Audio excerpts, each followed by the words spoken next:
Astronauts to the moon.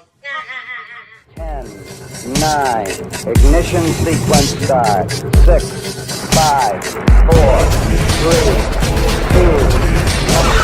3, 2. Welcome to reality.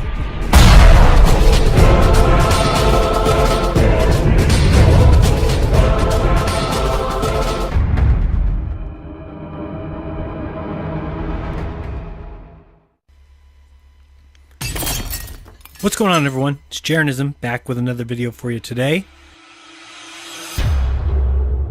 Let's talk about the religion of scientism. And just like all religions, they may have some truth, but they also have their lies. They have their high priests who push their dogma and their faithful followers who feel they can do no harm. Well, let me point out a recent lie, a terrible blunder, by the ventriloquist that operates Stephen Hawking. Of course, we know that's not the real Stephen Hawking anymore. He died years ago. ALS for 50 plus years? Yeah, right. That's like everyone dying around the age of 80 or 90. Maybe a couple people live to be 100 or 110. And one guy goes off and is 250. Not happening, never. No doubt about it. So stand-in Stephen hosts a little show on PBS called Genius, in which he found 3 unsuspecting people who he says will measure the curvature of the Earth. Exciting, right? Well, after you see the lies that are passed as truth, I really hope your opinion of PBS, stand-in or sit-in Stephen, and science changes drastically. These aren't white lies or little fibs that one can just sweep under the rug. They are bold-faced lies with deception as intent. Science has changed in the past 30 years, and now it has some major problems. Those problems are from outright lies and fraud in the scientific arena. Quickly, let's look at 3 distances according to the Earth Curvature Calculator before we watch this video. 3 miles and 6 miles. First, with 3 miles and 0 feet of observer height, we get 6 feet of curvature. And when we do 6 miles with 0 feet of observer height, we get 24 feet. So we'll remember that. Napoleon said, "History is a set of lies agreed on." Science, in my opinion, is faulty foundations based on lies considered fact. We're about to see how these lies get continued generation after generation. We all have questions. Like, how are you still alive? Big questions. Like, how does somebody have ALS for 50 plus years? It's part of what it means to be a human. My name is Stephen Hawking, and I believe that anyone can answer big questions for themselves. If they have a speaking spell. So with the help of a few ordinary people and a team of experts, where you are changes how we see the universe. We are going on the ultimate voyage. These distances are just getting bigger and bigger. A quest to answer the greatest mysteries of the universe, using the power of the human mind. Because anyone can think like a genius. Where are we? That's a pretty profound question. Fortunately, we humans know everything, from the shape of the Earth to its place in the universe. If that's about the dumbest thing you've ever heard, let me hear you make some noise.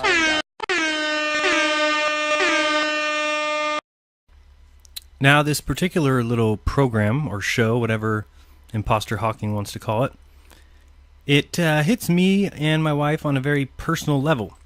If you remember, it was about a year ago that Missa and I set off for our 4-mile test, where we measured from across the ocean 4 miles from Sand City to Lovers Point in Pacific Grove. Now, when we did that, we were looking at 4 miles, and we had a 3-foot camera height.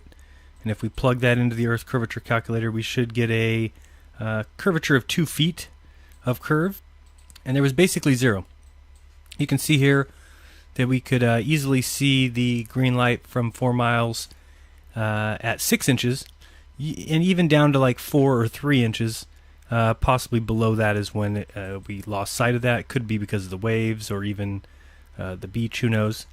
but it pretty much proved to us, without a shadow of a doubt, that there was no curvature across the distance of 4 miles. So when we watch this and you see some of the absurdities that imposter Hawking wants to make claims to, you'll understand why we might scream and yell and break things.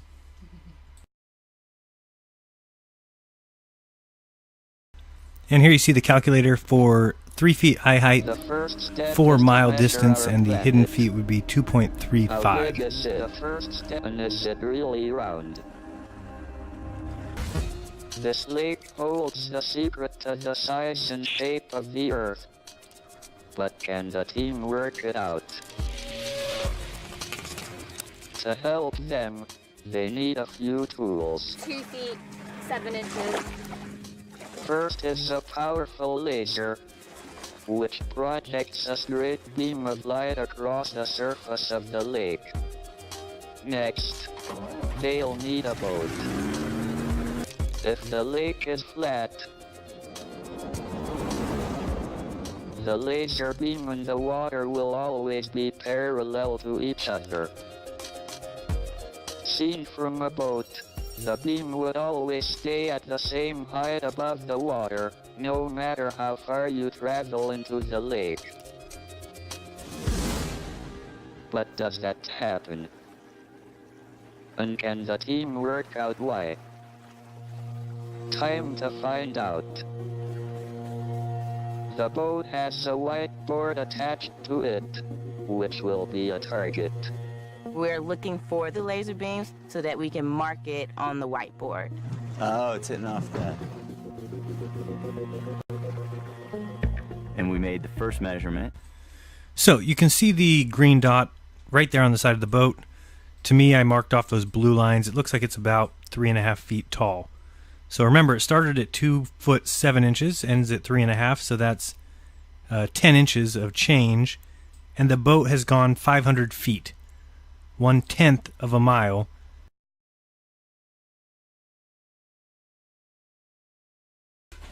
The curvature on that tells us, when we put that into the equation, that we should have 0.08 inches of curvature, which break that down into centimeters. We should have 1/4 of 1 centimeter of change, yet they all of a sudden have 10 inches. Definitely seems scientific. Back to Deception Lagoon. Right? Almost there. Here we go. They take their first reading 500 feet from the shore. Okay, that was the height of it. Got it.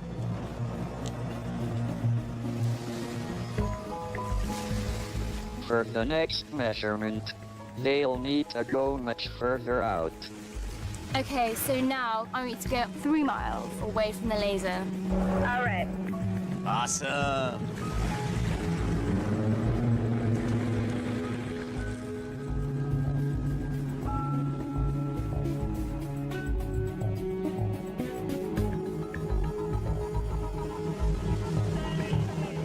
So 3 miles away, where is the laser beam? Remember, if the lake is flat, it would be the same height as before. Now look at this view. I mean, come on. This is ridiculous. We can actually see the laser coming from the shore. So why isn't she behind some sort of wall of water? This is only at 3 miles, and look where the laser's going. Now it's shooting off into space. I mean, is the lake curved that much? It's another ridiculous lie. I don't even think this beam is going to hit our boat. We're going to have to measure it on something else. All right. No idea. Considerably. Here we go. Oh, is that your measuring tool? Do you see it? Yep. Can you mark it? Let me scoot. We made the second measurement, and my whole world fell apart. It's like 6 feet. Yeah. Yeah. It seems a lot higher. Okay. You got it? Huh? All right. Just 3 miles away, the laser seems to have risen by 6 feet. It was pretty accurate, too. I mean, I saw the tape measure come out and make sure it's exactly 6 feet. Did you see it? Oh, yeah, that's right. There was none. You could just say, it's about 6 feet. Yep, it's a lot higher. Yep, 6 feet. All right, 6 feet. Let's go with that. Here you can see the angle that these things are coming in versus the first one and the last one. So I can also tilt the boat, trying to get this a little bit more level on the top. Is this what we think the lake is doing? Tilting like that? Now remember, earlier we looked at the curvature formula for 3 miles and got exactly 6 feet. Uh-oh, I think I know what happened here. We're going to call it the Hawking blunder. Here's how we know that they are frauding the whole system. Because all they did was make their results match what they thought they should be. They used the curvature calculator, which for 3 miles equals 6 feet. However, they forgot to put in the eye height of the observer. If they would have done that and put in the 2 feet high laser pointer and then put a target distance of 3 miles, well, sorry. The target hidden height should have only been 1 foot, not 6.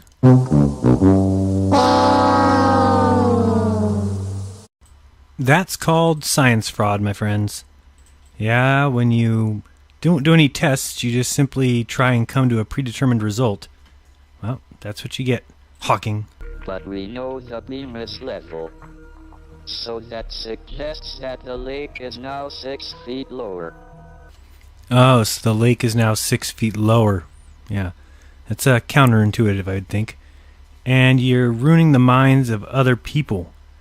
Let's listen to John Cena, whose mind is being ruined.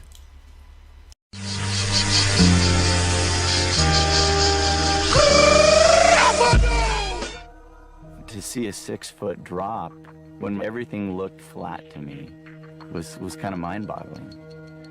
Definitely kind of shattered my perspective in about 1 second. It made me rethink what was going on. Perception is still it's a flat lake, but So it's not a flat lake. it's not a flat lake. That was crazy. I was definitely blown away by the fact that the laser was that high off the water.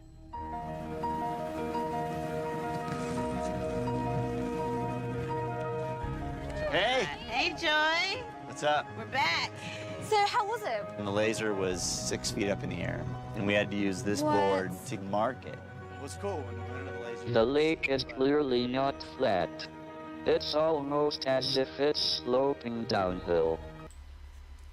You clearly are a liar, Imposter Hawking. I would definitely go with that one before I'd say the lake is clearly not flat. Let's listen to the last few times this person had a brain. To see a 6-foot drop when everything looked flat to me was kind of mind-boggling. Definitely kind of shattered my perspective in about 1 second. It made me rethink what was going on. Perception is still it's a flat lake, but So it's not a flat lake. it's not a flat lake.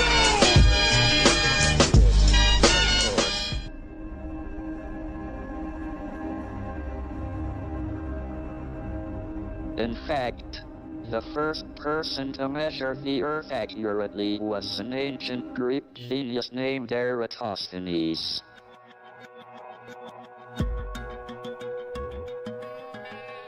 More than 2,000 years ago, Eratosthenes, a very clever philosopher, mathematician, geometer from Greece, he embarked in an experiment to measure the diameter of the Earth.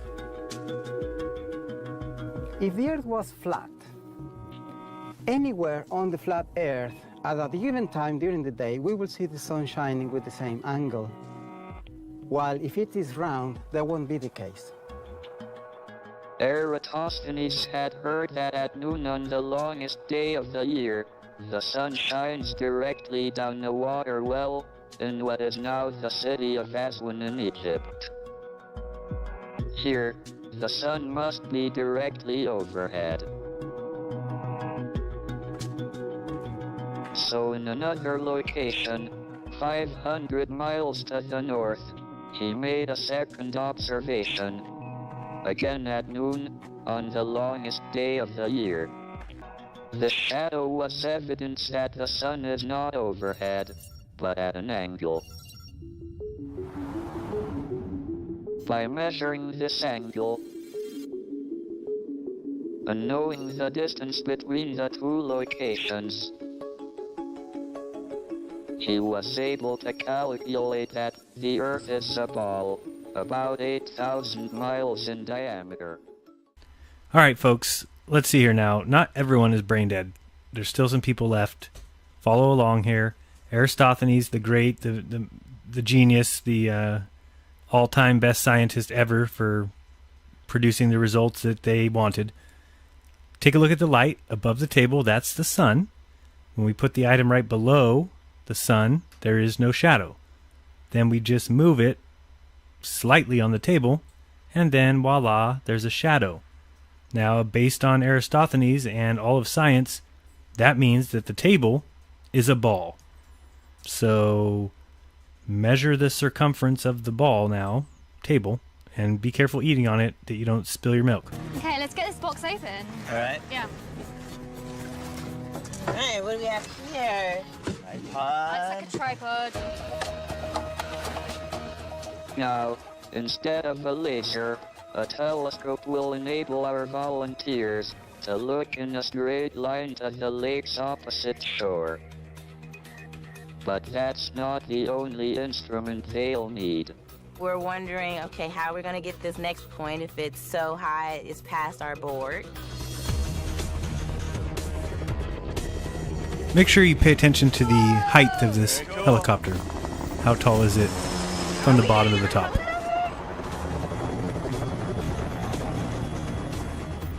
This chopper appears out of nowhere. Alright, that is awesome. Just as a telescope replaces a laser, a helicopter takes the place of the boat. I'll stay with the telescope. Okay, great. We'll go in a helicopter. That's the plan. Sounds like a plan. Yeah. Alright, let's do it. All right, we'll go ahead and lift off. This is it. I love that there are no doors. We're flying to Pyramid Rock. Do you copy that? I copy that. You are flying to the pyramid. The lake looks completely flat from up here. The lake looks completely flat from up here. The lake looks completely flat from up here.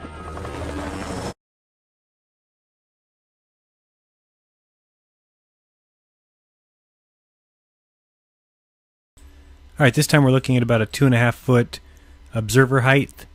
And if you remember from the beginning, we looked at what the curvature calculator said for 6 miles, which was exactly 24 feet, and that was with 0 observer eye height.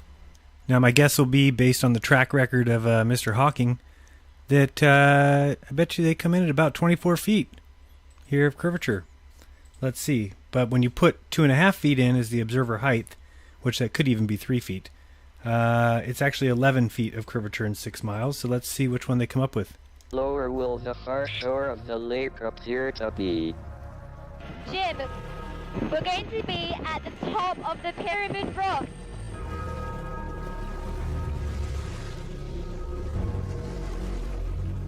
I got him.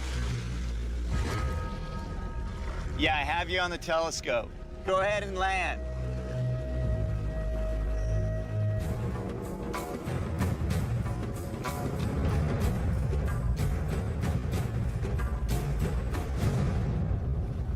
As it lands, it completely disappears from my line of sight. Joey, you still airborne? Yeah. Can you see us landing? The reports from the helicopter, they're still flying. But I can't see it.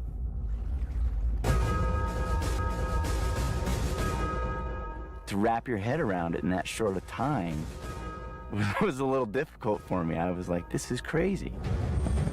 We have landed in our position. Okay, Joey, go ahead and lift off. They plan to ascend until Jim can see them on the horizon. Then they'll tell him their altitude. Let me know when you can see us on spots of the horizon.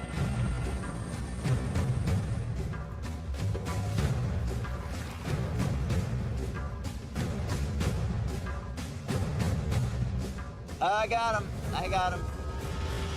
Okay, what's your elevation right now? All right, Brian, how many feet are we above the lake? 24 feet.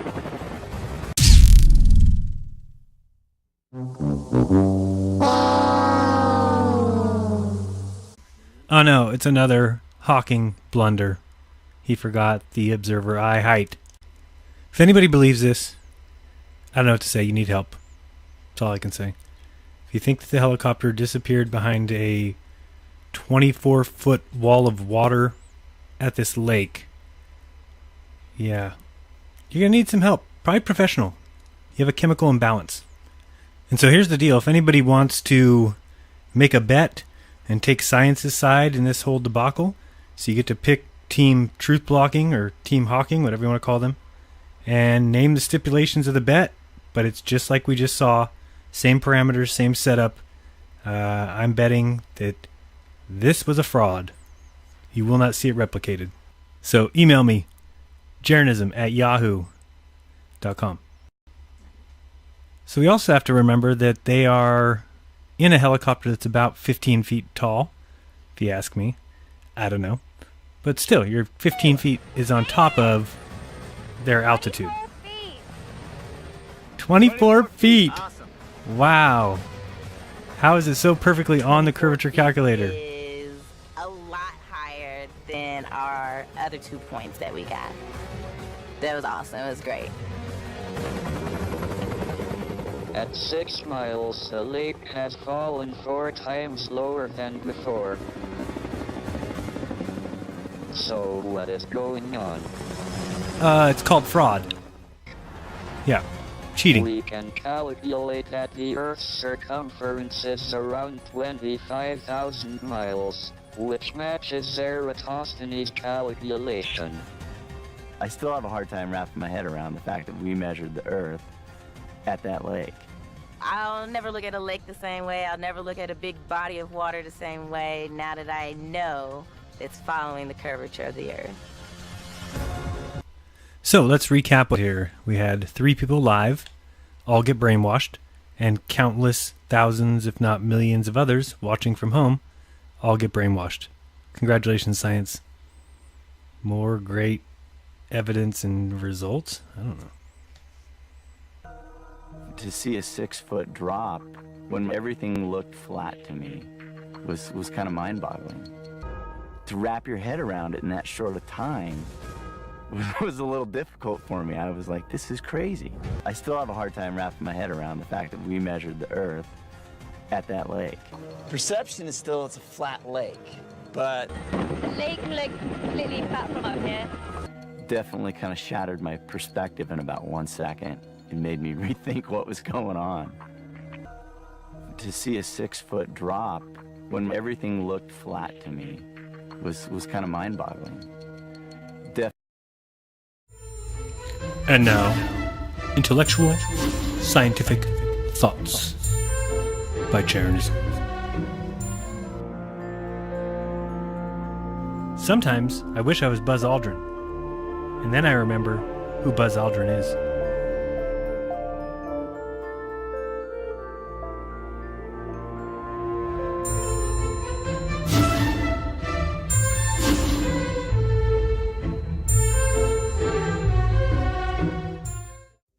So, do you think this is what happens in 6 miles? Come on, folks. It is ludicrous. It's a metaphysical, pretend existence. We cannot live on a ball. Water does not bend in balls. It doesn't hide helicopters in 6 miles. Here's what it comes down to. People don't lie for no reason. If you are married or have a girlfriend or boyfriend, think about coming home at 1 or 2 in the morning on a Saturday night, and there's your significant other waiting for you. If you were at your friend's house playing Monopoly all night, you'll probably tell the truth. But if you were at a club with friends, or maybe you had a few drinks or smoked a joint, I don't know, perhaps, hey, whatever you do, I don't know, well, then you might tell a lie. Point being that when people lie, they have reason to lie. If you were playing Monopoly, you have no reason to lie. If you were up to no good, dancing with someone you weren't supposed to, talking with someone you weren't supposed to, then you might tell a lie. So translate that to schooling. Translate that to government. All these organizations, NASA, SpaceX, religion, Boeing, doctors, police, the courts, and most of all, the one who told you they were about truth and evidence and testing and only going where observation led them. And then we see Edwin Hubble that forced all his theories in a direction that was against observations because observation showed that Earth was in the center of the universe. So they made up theories to stay clear and avoid the absolute horror of a preferred position.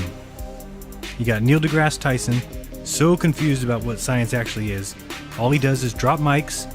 He wears a children's medium wife beater on TV, gets his nephew to battle rap, yet does absolutely no experiments. He goes around with his little comedian friend Bill Nye, pushing their religion like they're door-to-door supernova's witnesses. Hi, have you accepted an exploding star as your reason for existence and understand how worthless you are in relation to the vast universe? And these guys are considered smart. Well, as shown in these past few minutes, some of science lies blatantly. The fake experiments and proofs have the nerve to say something about other people's beliefs. They don't even realize that science is a belief. And they're so sure of that belief that they'll go around and lie constantly to keep the facade going. If the Earth was a ball, why would Hawking lie? Why? Oh, hold on, I gotta get that. Hello. Hi. Is Jared home? Yeah, this is him. This is Stephen Hawking. Wow, that's a coincidence. I was just making a video about you. I was calling because I have a confession to make. I am not the real Stephen Hawking. I am a replacement. Where's the real one, the original? I am not exactly sure what happened to the real one. I am just someone that they drugged and placed in this chair, and now they call me Stephen Hawking. Oh, geez, that sucks. So you just speak like you're Stephen Hawking now? Most times they program my talk box to say what they want. If the real physicist had ALS, then he certainly passed away. There is no way someone with ALS could live for 50 plus years. Yeah, there's no way you could live for 50 years with ALS. It is impossible.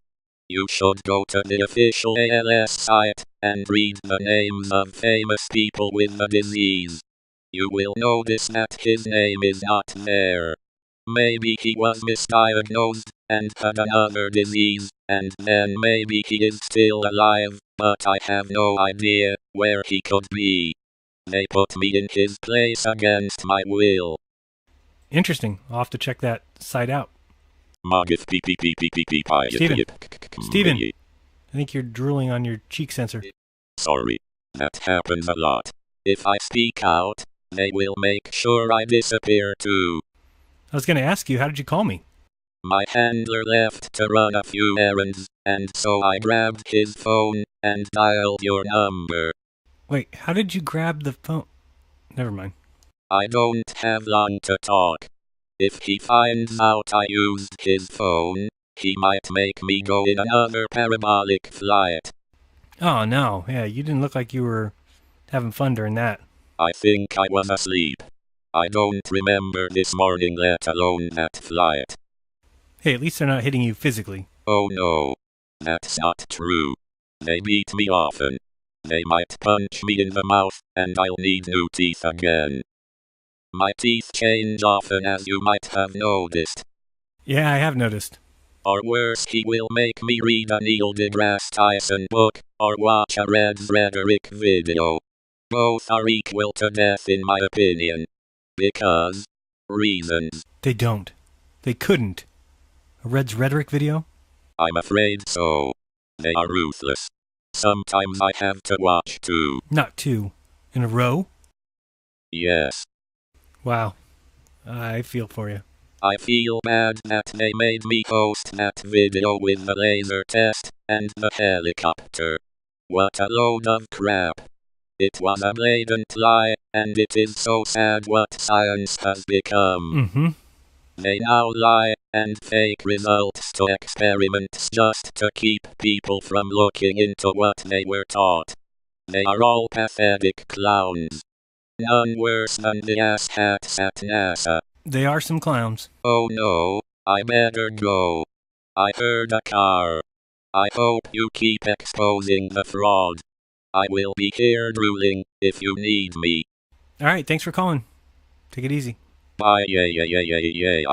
My bad. More drool. Sorry, goodbye. Huh, interesting. Stephen Hawking, ladies and gentlemen.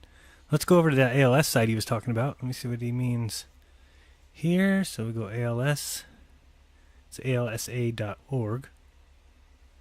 Let's see. Notable individuals who've been diagnosed with ALS include baseball great Lou Gehrig, Hall of Fame pitcher Catfish Hunter, Toto bassist Mike Porcaro, Senator Jacob Javits, actor David Niven, Sesame Street creator John Stone, boxing champion Ezzard Charles, NBA Hall of Fame basketball player George Yardley. We got a golf caddy Bruce Edwards, musician Lead Belly, Hootie Ledbetter, photographer Eddie Adams, entertainer Dennis Day, jazz musician Charles Mingus, former Vice President of the United States Henry A. Wallace, U.S. Army General Maxwell Taylor, and NFL football players Steve Gleason, O.J. Brigance, and Tim Shaw. Conspicuous in his absence, Mr. Stephen Hawking. So, the moral of the story today is simple. Watch out for science.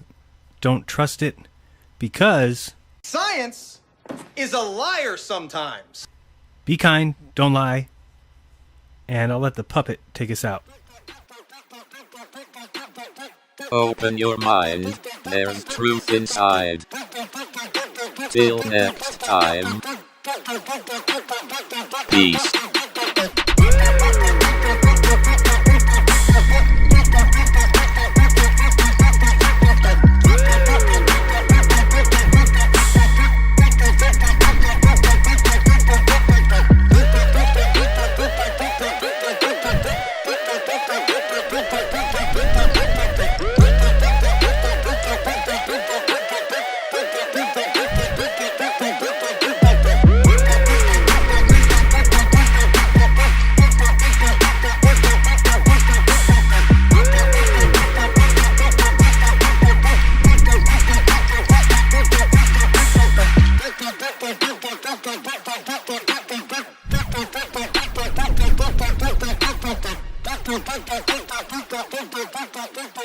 Thank you.